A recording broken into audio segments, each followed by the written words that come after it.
दोस्तों, हमारी इस दुनिया में 195 देश हैं और हर एक देश की अपनी एक अलग सभ्यता और इतिहास रहा है। आज हम आपको ग्रीस देश के इतिहास की एक ऐसी लड़की की जिंदगी के बारे में बताने वाले हैं जो कि सिर्फ और सिर्फ अपनी सुंदरता के लिए जानी जाती थी। दोस्तों, ग्रीस के इतिहास में इस लड़की को मेडूसा के नाम से जाना जाता था।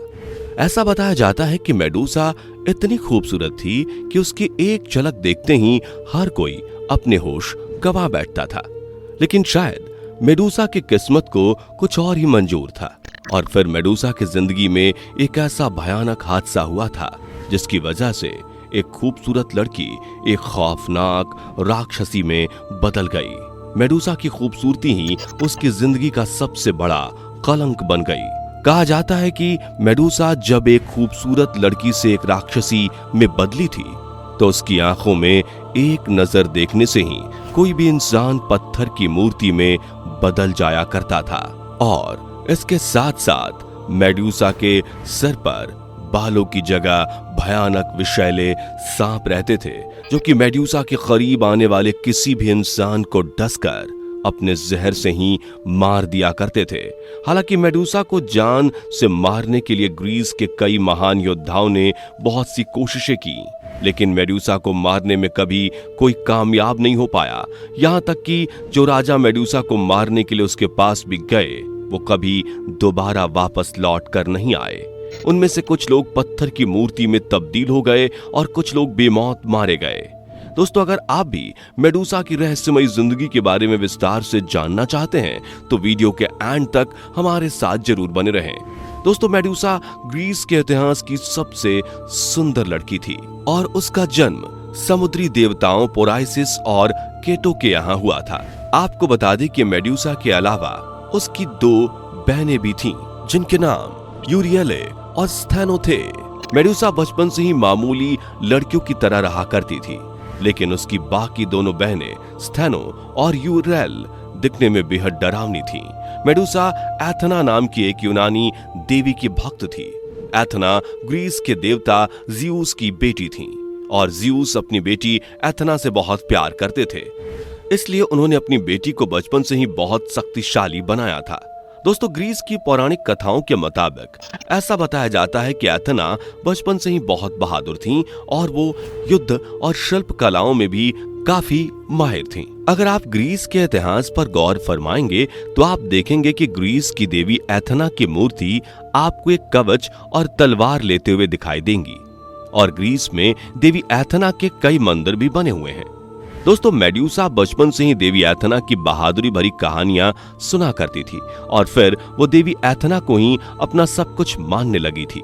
मेडूसा जैसे जैसे दिन पर दिन बड़ी होती जा रही थी वैसे वैसे उम्र के साथ उसकी खूबसूरती भी दिन दुगुनी और रात चौगुनी बढ़ती जा रही थी, जिसकी वजह से अब हर कोई उसे पाना चाहता था। मेडूसा जब समझदार हुई तो उसने फैसला किया कि वो देवी एथना की सबसे बड़ी पुजारन बनेगी। लेकिन उस समय देवी एथना की पूजा करने के लिए बहुत सारे नियमों का पालन करना पड़ता था, जैसे कि पूजा करने वाले का मन एकदम शांत स्वभाव का होना चाहिए। अगर कोई लड़की देवी एथना की पूजा करती है तो उसका चरित्र भी साफ सुथरा होना चाहिए और उसका किसी भी मर्द से संबंध नहीं होना चाहिए। मेडूसा भी देवी एथना की पूजा के इन कड़े नियमों से साफ साफ वाकिफ थी और बचपन से ही वो उन नियमों का पालन भी करती आ रही थी। इसलिए मेडूसा समय के साथ साथ देवी एथना की सबसे बड़ी पुजारन बन गई। इसके साथ साथ मेडूसा ने देवी एथना की पुजारन बनते ही अपना सब कुछ उन्हें सौंप दिया और देवी एथना भी मेडूसा के इस भक्ति भाव को देखकर उससे काफी खुश रहा करती थी। लेकिन मेडूसा इतनी ज्यादा सुंदर थी कि जो भी लोग देवी एथना के मंदिर में उनकी पूजा करने आते थे वे सभी मेडूसा की सुंदरता देखकर उस पर मोहित हो जाते थे। धीरे धीरे जब लोग मेडूसा को देवी एथना के पुजारन के रूप में जानने लगे तो ये कहने लगे कि मेडूसा तो देवी एथना से भी ज्यादा खूबसूरत लगती है और मेडूसा के सिर पर जो सुनहरे बाल हैं वो मेडूसा की खूबसूरती पर और भी 4 चांद लगा देते हैं। ऐसा लगता है जैसे कि वो साक्षात किसी परी को अपने सामने देख रहे हों। देवी एथना मेडूसा के लिए अपने भक्तों के द्वारा की गई इस तारीफ को सुनती रहती थीं, लेकिन उन्हें ये बात गवारा नहीं हुई कि देवी एथना के भक्त उसके अलावा किसी और की खूबसूरती की तारीफ करें। देवी एथना धीरे धीरे मेडुसा की खूबसूरती से जलने लगी थीं, लेकिन वो मेडुसा के भक्ति भाव को देखते हुए चाहकर भी कुछ नहीं कर पा रही थीं। समय के साथ साथ जब ये सब कुछ बढ़ता चला गया और अब ज्यादा से ज्यादा लोग देवी एथना के मंदिर में उनकी पूजा करने के बजाय मेडुसा को निहारने आते थे, तो एक दिन देवी एथना काफी गौर से ये सोचने लगी कि वो मेडुसा का क्या करें। उसी वक्त समुद्र के राजा पोसाइडन ने देवी एथना को काफी परेशान देखा, लेकिन उस समय पोसाइडन और एथना के बीच एक युद्ध को लेकर काफी दुश्मनी चल रही थी। वो युद्ध देवी एथना ने जीता था और पोसाइडन ने उस युद्ध में देवी एथना से हार मान ली थी। लेकिन पोसाइडन एक ऐसे मौके की तलाश में था जब वो देवी एथना से अपनी हार का बदला ले सके। इसी बीच पोसाइडन ने देखा कि देवी एथना का पूरा ध्यान उसकी सबसे बड़ी भक्त मेडुसा पर है। तभी पोसाइडन ने यह सोचा कि मेडुसा देवी एथना से उसका बदला लेने के लिए एक अच्छा जरिया बन सकती है। एक दिन की बात है जब मेडुसा देवी एथना की पूजा करने के लिए कुछ सामान लेने मंदिर से बाहर गईं, तब पोसाइडन ने मेडुसा को पीछे से आवाज दी। मेडुसा ने जब पीछे मुड़कर देखा तो उसे अपने सामने समुद्र की एक बड़ी सी लहर दिखाई दी और अचानक पोसाइडन मेडुसा के सामने आया। पोसाइडन ने अपनी खूबसूरती और शक्तियां दिखाकर मेडुसा को अपनी प्रेमिका बनने के लिए कहा, लेकिन मेडुसा इसके लिए राजी नहीं हुई। मेडुसा के मना करने के बावजूद भी पोसाइडन इतना कामुक हो गया कि वो मेडुसा के साथ जबरदस्ती करने लगा और इसी बीच दोनों में काफी ज्यादा हाथापाई भी हुई, जिसके बाद मेडुसा पोसाइडन के मुंह पर एक जोरदार तमाचा मारकर देवी एथना के मंदिर चली गई। पोसाइडन मेडुसा की खूबसूरती को देखते हुए मचल उठा। फिर वो मेडुसा का पीछा करते करते देवी एथना के मंदिर पहुंच गया। मेडुसा ने पोसाइडन से बचने के लिए देवी एथना की मूर्ति के सामने कई बार मदद की भीख मांगी, लेकिन देवी एथना मेडुसा की मदद करना ही नहीं चाहती थीं। जिसके बाद पोसाइडन ने जबरदस्ती मेडुसा के साथ बलात्कार किया और फिर वापस समुद्र में समा गया। अब उसने देवी एथना की सबसे बड़ी भक्त मेडुसा को सजा देकर देवी एथना से अपना बदला ले लिया था। पोसाइडन के जाने के बाद मूर्ति में से देवी एथना प्रकट हुई और उन्होंने मंदिर के अपवित्र हो जाने की वजह से मेडुसा को सजा देने का फैसला किया, जबकि इस पूरी वारदात में मेडुसा का कोई भी दोष नहीं था।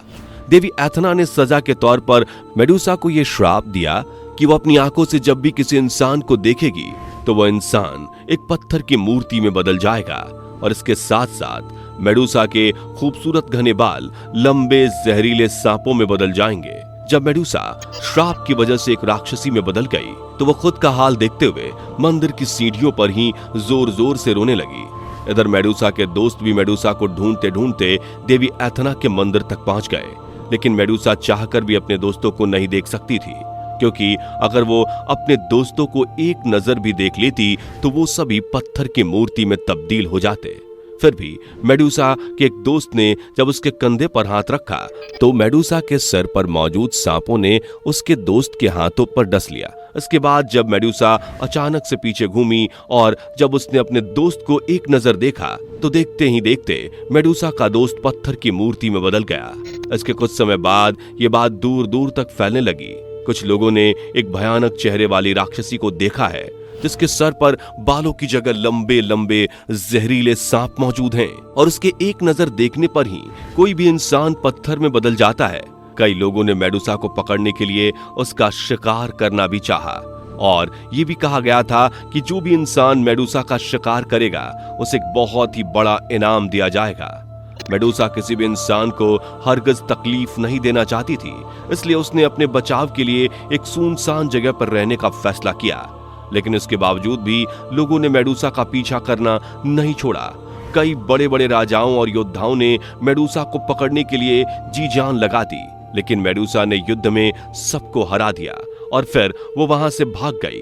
धीरे धीरे लोगों के दिल में मेडुसा का खौफ बढ़ने लगा और अब दुनिया की सबसे खूबसूरत लड़की के नाम से जानी जाने वाली मेडुसा दुनिया की सबसे खतरनाक राक्षसी के रूप में जानी जाने लगी। फिर भी इतना सब कुछ होने के बावजूद भी मेडुसा ने देवी एथना की भक्ति करनी नहीं छोड़ी और देवी एथना से श्राप मिलने के बावजूद भी वो उनकी पूजा करती रही।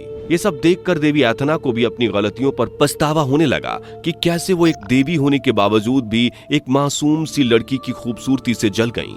इसके बाद देवी एथना ने ज़्यूस के नाजायज बेटे पर्सियस को मेडुसा को मारने के लिए भेजा ताकि मेडुसा को इस नरक भरी जिंदगी से मुक्ति मिल सके। जब पर्सियस मेडुसा के पास गया तो मेडुसा पर्सियस के हाथों में देवी एथना की तलवार देखते ही समझ गई कि देवी एथना उसे इस नरक भरी जिंदगी से मुक्ति दिलाना चाहती हैं। इसलिए युद्ध में मेडुसा ने पर्सियस पर कोई हमला नहीं किया और देखते ही देखते पर्सियस ने तलवार से मेडुसा का गला काट दिया। इसके बाद देवी एथना ने मेडुसा के कटे हुए सिर को अपने कवच में जोड़ दिया और इस तरह देवी एथना ने मेडुसा को उसकी नरक भरी जिंदगी से मुक्त कर दिया। वैसे दोस्तों कमेंट करके बताइए कि इस वीडियो को देखने से पहले क्या आपको ग्रीस की इस पौराणिक कथा के बारे में जानकारी थी या नहीं। वीडियो पसंद आया हो तो वीडियो को लाइक शेयर जरूर करें और ऐसी और वीडियोस के लिए इस चैनल को सब्सक्राइब करके बेल नोटिफिकेशन को भी जरूर ऑन कर लें। धन्यवाद।